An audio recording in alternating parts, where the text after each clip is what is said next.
Partnered by Times Influence.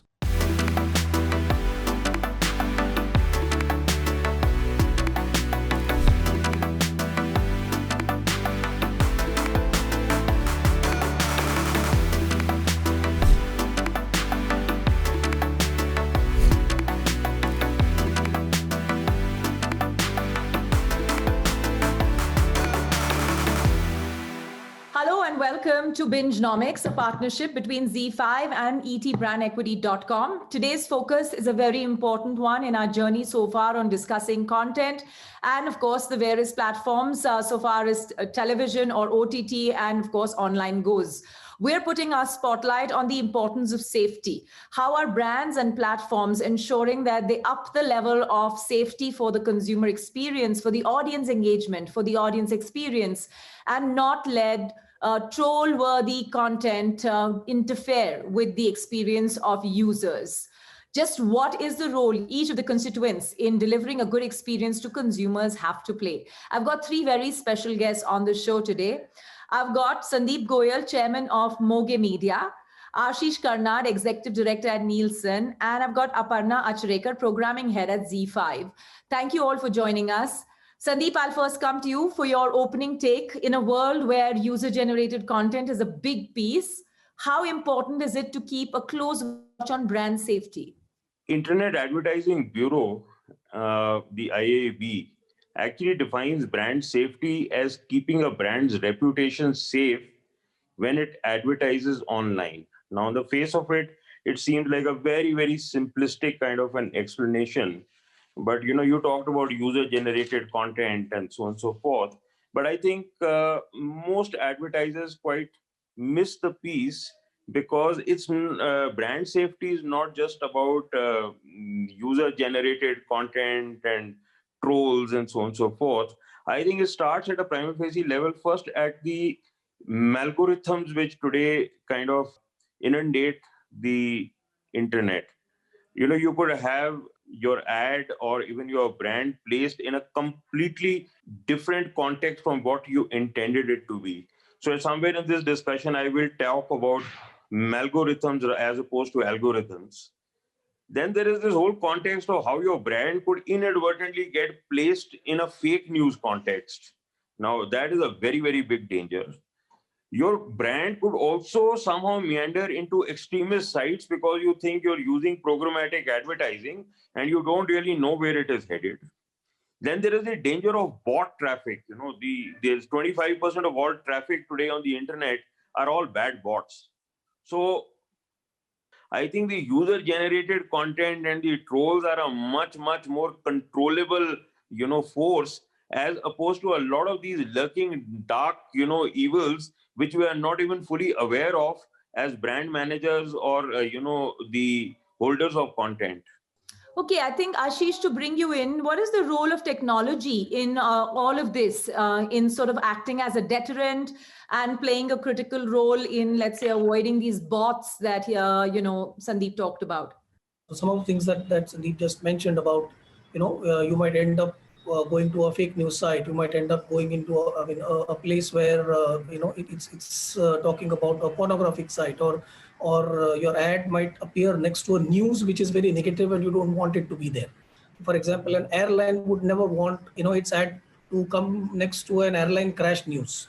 Okay, so those are the kind of things which today there are companies which do both. One is ensure that it doesn't happen using technology, and also once it is already there, they do the measurement part of it to check whether it's happened or not, and if it has happened in a given space of time, say 24 hours or 48 hours, they pull that ad out. So technology does play a role, but there are challenges. I mean, there are challenges in places like India where you use certain keywords to avoid these sites. Now, how do you manage it when you're talking about language? In the same way, it's always easy to do this kind of checks and balances on a website. But the moment you say I get into an app, most in-app third-party measurements today cannot really get into inside of apps. So that becomes a bit of a challenge as to how do you regulate such stuff. And I think this is where, our topic of also UGC versus OTT also comes in, where Yeah. UGC inside app is very difficult to measure, but OTT to a large extent, because it is regulated, it in a way takes care of itself. So these are some challenges from a technology side. Okay, Aparna, the OTT perspective here, particularly the responsibility on platforms, what has your objective been with brand safety? So, brand safety, and especially when you're a product that offers both the A word and the S word offering, and you have a huge number of advertisers, and you come from a very reputable media house, brand safety in that sense is in the DNA of everything that we end up doing, right? And Ashish was mentioning about, having appropriately placed advertisements next to whether user generated content or curated content. And especially the challenge comes when it's news. How do you ensure that there is a right fitment for the right advertiser with the right content? And today content is all about text plus photo plus video, right? So while text can be uh, uh, moderated well with good engines, and you can have those level of filters with certain words you will obviously block from your advertising. How does one do this effectively for photos and for videos? And hence effective meta tagging for a platform becomes very, very important, and we are now using a lot of tools that can effectively convert speech to text. So whatever is, or can read photographs, so that the sentiment in a photograph can be translated into words, which can then be better moderated. So again, it's effective use of technology to, in that sense, beat the difficulties that technology has. But tell me something in terms of sort of awareness, the kind of influencer campaigns that some of you sometimes undertake, and of course create UGC content. How do you kind of build the trust with the advertiser in today's world? What are the steps you take? Sure.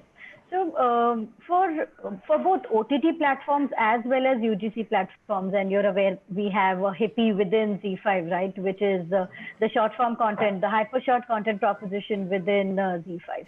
Now, moderation of content, right? So while self-regulation is something that OTTs, OTT like ZEE5 and many others have always followed and have always believed in and practiced that, moderation becomes very critical when it comes to UGC content. So having, whether it's implementing manual moderation techniques or putting a layer of AI over that. And, in a country like India, which is so diverse when it comes to languages and even dialects within languages, that becomes really difficult. But yes, we are all learning. We're using some good algorithms, some really advanced technology to be able to handle these.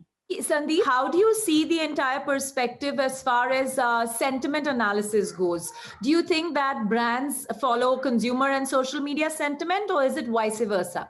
See, while Aparna did make this point about looking at what customers and consumers want overall, my personal experience in this space has been that it is really not easy to do, sentiment analysis quite the way it is simplified to be. I know one of Aparna's competitors, they have a listening wall or something of that, fairly complicated kind of tool. But fact of the matter is that a lot of the content that is generated can actually not be reached by these tools. So what happens is that you are, analyzing audiences which are actually not the audiences that are actually watching your shows. So there is a very serious mismatch most times between the people that you are listening to and analyzing and then doing a sentiment analysis on, and the ones who are actually watching your shows. So that connect between, the audiences and the actual audiences that are, being analyzed is a very, very big gap.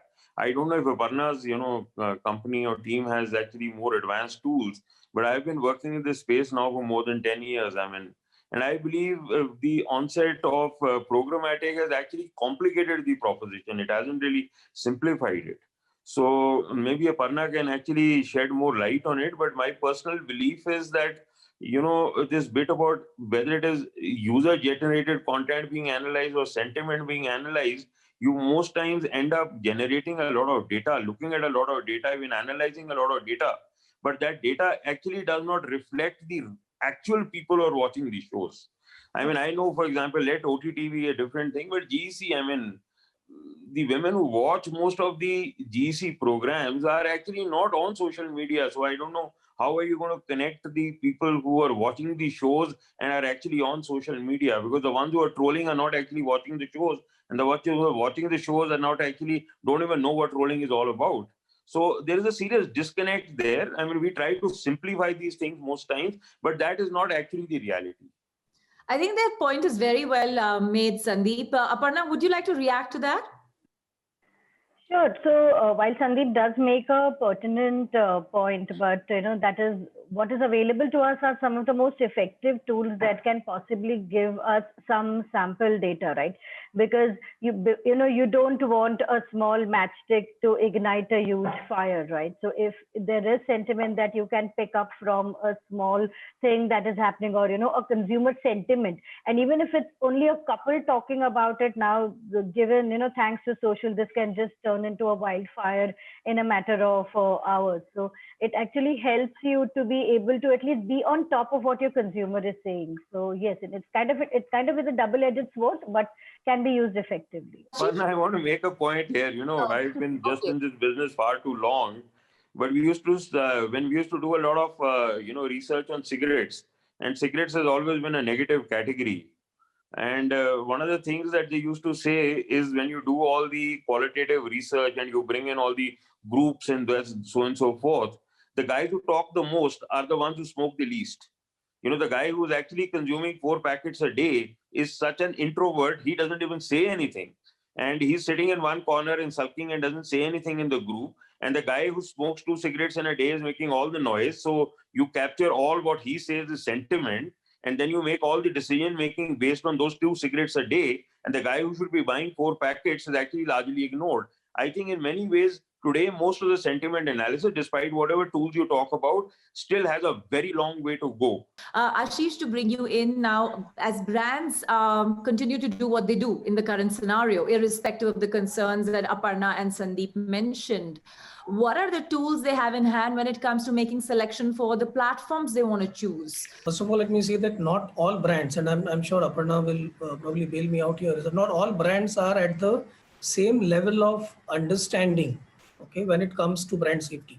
Okay, and there could be multiple reasons. One is that not everybody is really understands digital the way some of the top brands do.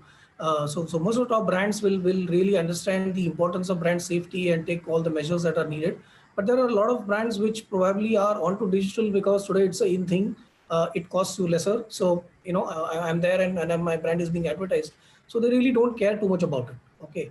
The second point, which is important here from a brand perspective, because I've been talking to a few brands on this, is that the moment you bring in a lot of brand safety measures, the more stringent the measures you have, the less number of reach that you get to, because obviously you're putting in a lot of filters there, and the more filters you put, your brand can reach that much lesser number of people, and which effectively means the cost per million, or the CPM goes up. Okay, so that's one part of it. The brands which are doing it are really using a lot of tools. Okay, so like I know for one tool, I don't recollect the name of the company, but they've even gone to the extent of, I don't think it's in India, but it's there in the US, where they actually have got tons of videos which they have scanned through. Okay, and basis the videos that get played on a particular platform, they actually give scores to that particular platform. And basis that, the basis, and I'm talking in terms of brand safety. So basis those terms, then brands can actually start looking at saying that, okay, I will take the top 10 platforms which have a better score coming from this third party measurement. So in that context, I think brands do have a lot more in terms of measuring brand safety at their disposal. But yes, it is important that you define it very clearly. Okay, because brand safety for brand A and brand B could mean two different things. So you have to be very, very clear about what is brand safety for your brand. Have a very clear definition and tell that to your advertising and your media buying agency. and obviously probably have that discussion with your platforms as well. Okay, if you have that, then I think you're in a good position. Okay, I think this makes a lot of sense. I'm going to take closing comments from each one of you about the one big trend you would watch out for in the, let's say, next 6 months. Sandeep, I'll start with you. Yeah, I think the one big trend to watch out for is overuse of programmatic. While programmatic can be good for ROI, I think it's bad on transparency. Programmatic, howsoever much you may be careful, cannot and will not avoid obscenity, will not avoid military conflict, will not avoid drugs, will not avoid adult and porn content, will not avoid, crime, hate, and a lot of that. And that brings me back to where I had actually started this, which was the algorithms. You could have a headline which says extremist on the run or extremist on the move, and now your programmatic engine has picked up the word move, and what it does is it places an airline ad next to it because it's picked up the word move, and move is about enjoying the journey. So the point is that programmatic is a good starting point, but still requires one hell of a lot of taming if it is to go forward. So for me, that is going to be the most important trend for the next 6 months, 1 year. Aparna, how would you perceive the next 6 months to be? With the onset of so many UGC apps that have come into the market, right, and so many options for advertisers to reach out to, a cross section of consumers, I do think a lot of platforms, and I'm speaking on behalf of platforms, would invest in a lot of brand filtration or content filtration techniques, and that's something that I know at ZEE5 we are heavily investing in.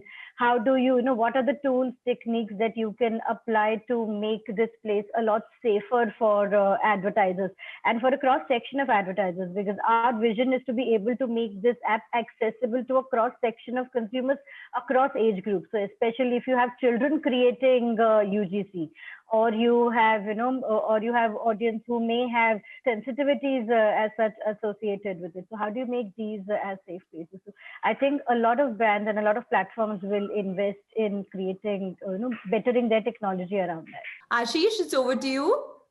If I were to ask about the next 6 months, I don't know if it is next 6 months, but what I've heard in the last few weeks is that the government is also trying to bring in, TRAI is trying to bring in some kind of regulations or censorship on a lot of content that is going to be getting played across the digital world.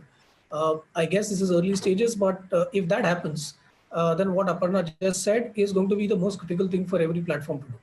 So, and I do see that happening more and more as the censorship part, whether it is self-censorship because of realization of that things need to be censored, or a forced censorship from the government comes in. This is going to be one of the most critical things for most platforms and content makers to be aware of and take care of.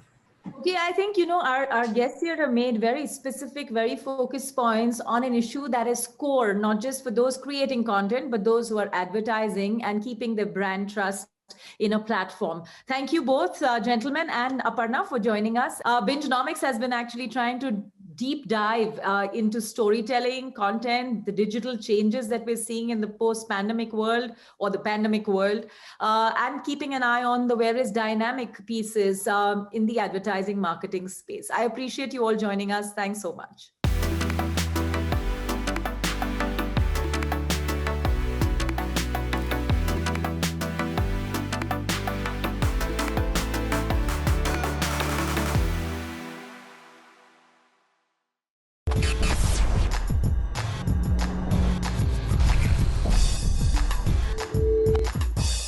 Partnered by Times Influence.